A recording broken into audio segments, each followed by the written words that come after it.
Bonjour et bienvenue sur ma chaîne, je suis Valérie, voyante.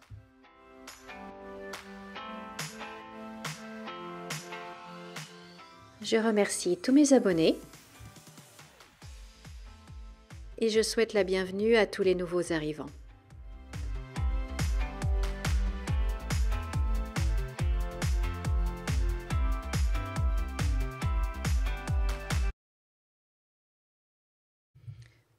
Bonjour, chers amis, bonjour chers abonnés, j'espère que vous allez bien en ce vendredi 22 novembre 2024.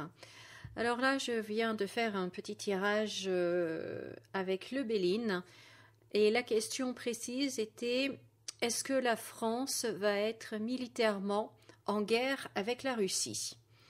Et donc le tirage, les cartes que vous pouvez voir là, en fait, nous montrent que pour moi la réponse est claire, non. Pour moi la réponse est non. On voit que donc la France apparaît au milieu du jeu, vous voyez la tour au milieu. Pour moi ça représente la France. Donc au-dessus on voit l'Europe et en dessous on voit les contraintes, le blocage, les deux lames, là, le procès. Donc pour moi ça veut dire que la France est complètement soumise à l'Europe.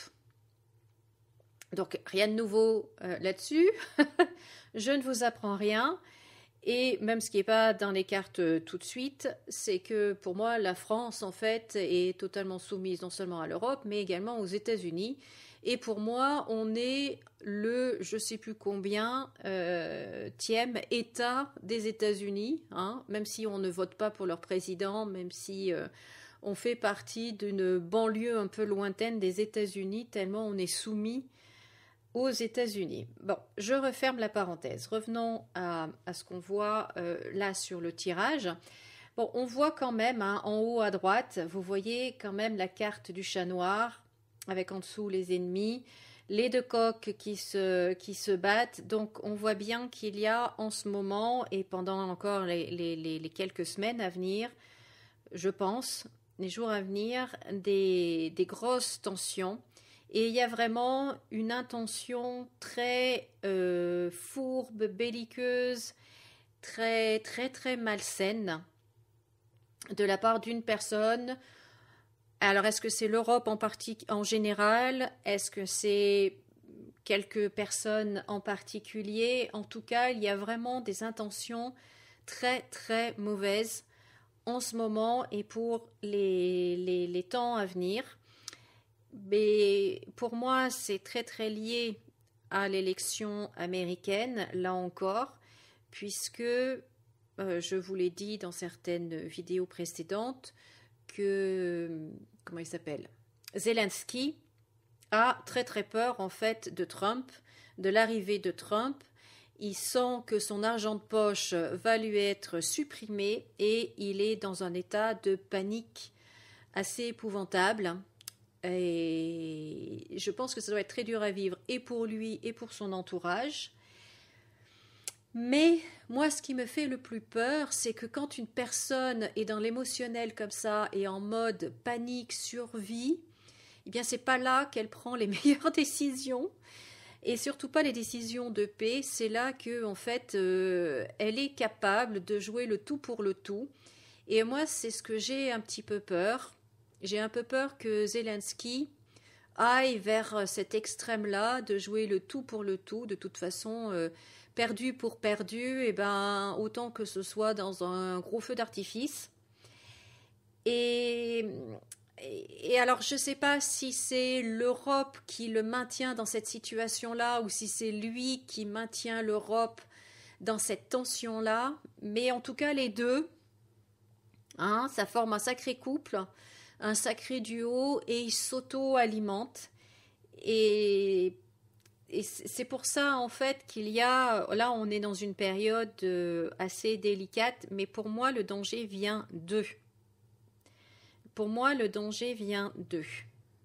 Et donc, on voit, là, la colonne du milieu, on voit que la France est totalement soumise, qu'elle baisse la tête. Vous voyez, le bonhomme, il baisse la tête. Il est attaché, il est bloqué. Bon, voilà. À côté, par contre, on voit quand même, sur la partie droite, on voit quand même la carte du changement de la nativité. En dessous, on a la table, on a les honneurs. En dessous, on a l'entreprise, on a la paix. En dessous, on a l'héritage et on a le plaisir, là, en bas à droite. Et alors ça, moi, honnêtement, j'aime bien. J'aime bien parce que je pense, ce que je ressens, c'est que derrière le rideau de ce qu'on ne peut pas voir, eh bien, les négociations de paix ont déjà commencé. Il y a déjà des discussions, enfin négociations de paix, peut-être pas, mais en tout cas, il y a déjà des discussions qui sont entamées, il y a déjà des protagonismes autour de la table qui travaillent à la paix, qui essayent de trouver déjà un accord, des accords. Et donc, pour moi, avec la carte de l'héritage, l'entreprise et l'héritage, ça me fait penser que les territoires que la Russie a pris, les territoires que la Russie a pris vont rester à la Russie. Je pense qu'à ce niveau-là, l'Ukraine devra renoncer à ces territoires-là. Et je pense qu'il n'y aura pas plus, en fait. Je pense qu'il n'y aura pas plus, ça sera ça, et il y aura des accords pour que la Russie n'aille pas plus loin dans l'Ukraine, ne prenne pas plus. Il y aura quelque chose comme ça. Vous voyez ? Donc pour moi, il y a vraiment déjà des négociations, des discussions qui ont lieu, mais on ne le sait pas. Ça se passe, je pense, avec l'administration Trump et Poutine, et l'administration de Poutine. Et il y a déjà des choses qui sont en train de se mettre en place.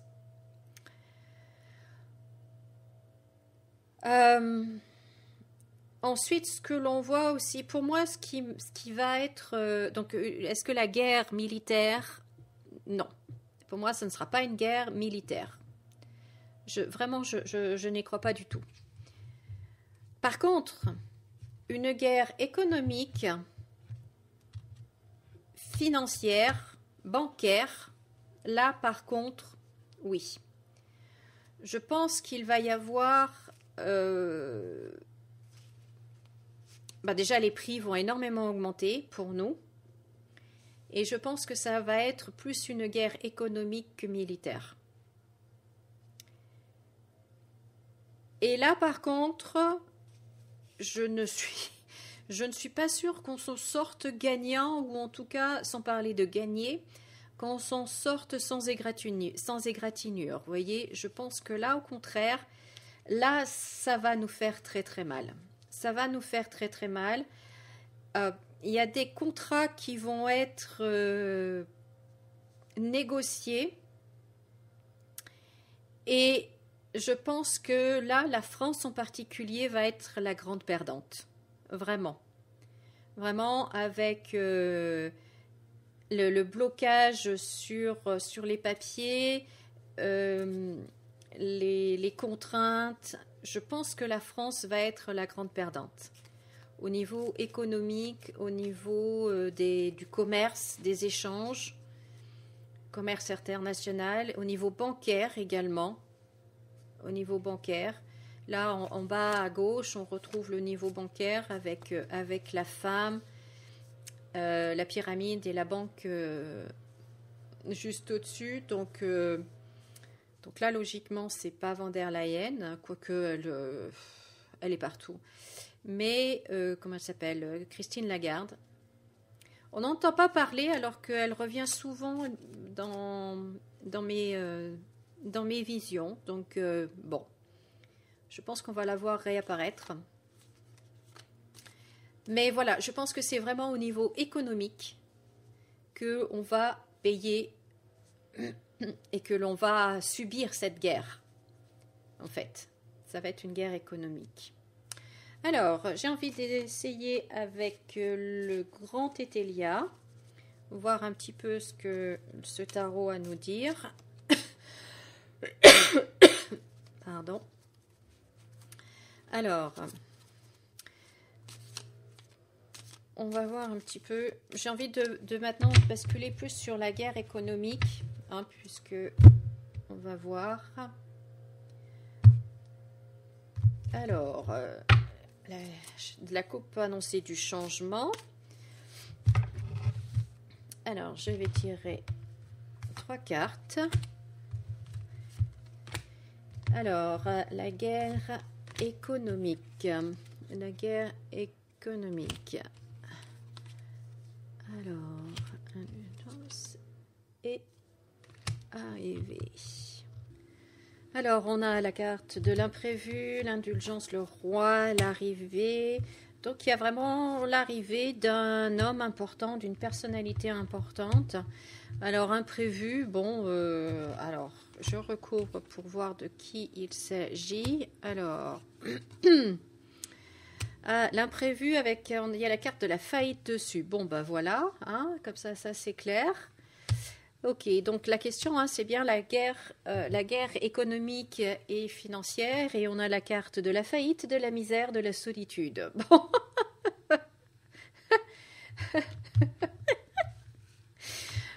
Aïe, aïe, aïe. Bon, alors, voyons voir.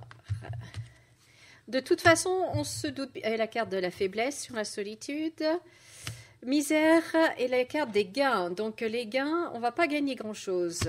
Ouais, c'est bien ce qui me semblait dans ces négociations. En fait, la France va pas gagner grand-chose. Mais quand on a quelqu'un comme Vladimir Poutine en face, même si je suis persuadée que c'est un homme juste, d'une certaine façon, on ne la lui fait pas, quoi. On ne la lui fait pas. Et là, je pense que les négociations qui vont peut-être avoir lieu avec la Russie, eh bien, ça sera ça sera selon les termes de la Russie, quoi, selon les conditions, pardon. Selon les conditions de la Russie, et du coup, je ne suis pas sûre qu'on soit gagnant, je sais même qu'on ne le sera pas. Et puis, les négociations avec les États-Unis, bah, de toute façon, on sait, hein, l'histoire a toujours montré que les États-Unis n'avaient pas d'amis. Hein, ils sont juste dans l'intérêt des États-Unis. Donc, les contrats qui vont être passés, je pense, avec les États-Unis seront toujours à l'avantage des États-Unis et pas de la France. Dites-moi dans les commentaires ce que vous en pensez, mais à mon avis, moi c'est ça. Hein. Et peu importe que ce soit Trump, que ce soit quelqu'un d'autre, ça a toujours été, ça sera toujours America First. Hein, ça, de toute façon. Et ouais, donc on a la perte hein, encore. On a la faillite, misère, gain, perte. Donc oui, je pense que moi, là, par contre, au niveau économique et financier, c'est là que la vraie guerre a déjà commencé, d'ailleurs. Hein, et ça ne date pas non plus du 22 ou 24 février 2022, 24 février 2022. Non, c'était bien avant. Depuis, moi, je pense que la guerre économique a commencé après la Seconde Guerre mondiale, en fait, réellement. Et là, on va un petit peu morfler, quoi. On va un petit peu morfler. Mais pour moi, donc, c'est vraiment à ce niveau-là que ça se joue. Vraiment, c'est à ce niveau-là que ça se joue. Donc voilà. Bon, je ne sais pas si c'est rassurant ou pas. Mais voilà. En tout cas, je vous remercie beaucoup de m'avoir écouté. J'ai fait une très belle canalisation ce matin sur Joe Biden et ce qu'il y a à apprendre de cette situation avec Joe Biden. Donc si vous ne l'avez pas écouté, ben, je vous invite à le faire. Vraiment très intéressant le message qui est transmis et en quoi et comment en fait on peut travailler sur soi et évoluer, progresser pour être mieux dans notre vie. Donc je vous invite à écouter et puis voilà, bah, je vous remercie de liker cette vidéo. Je vous remercie de vous abonner également si ce n'est pas déjà fait. Et puis moi je vous retrouve très bientôt dans une autre vidéo et comme d'habitude, souriez et rayonnez. À bientôt.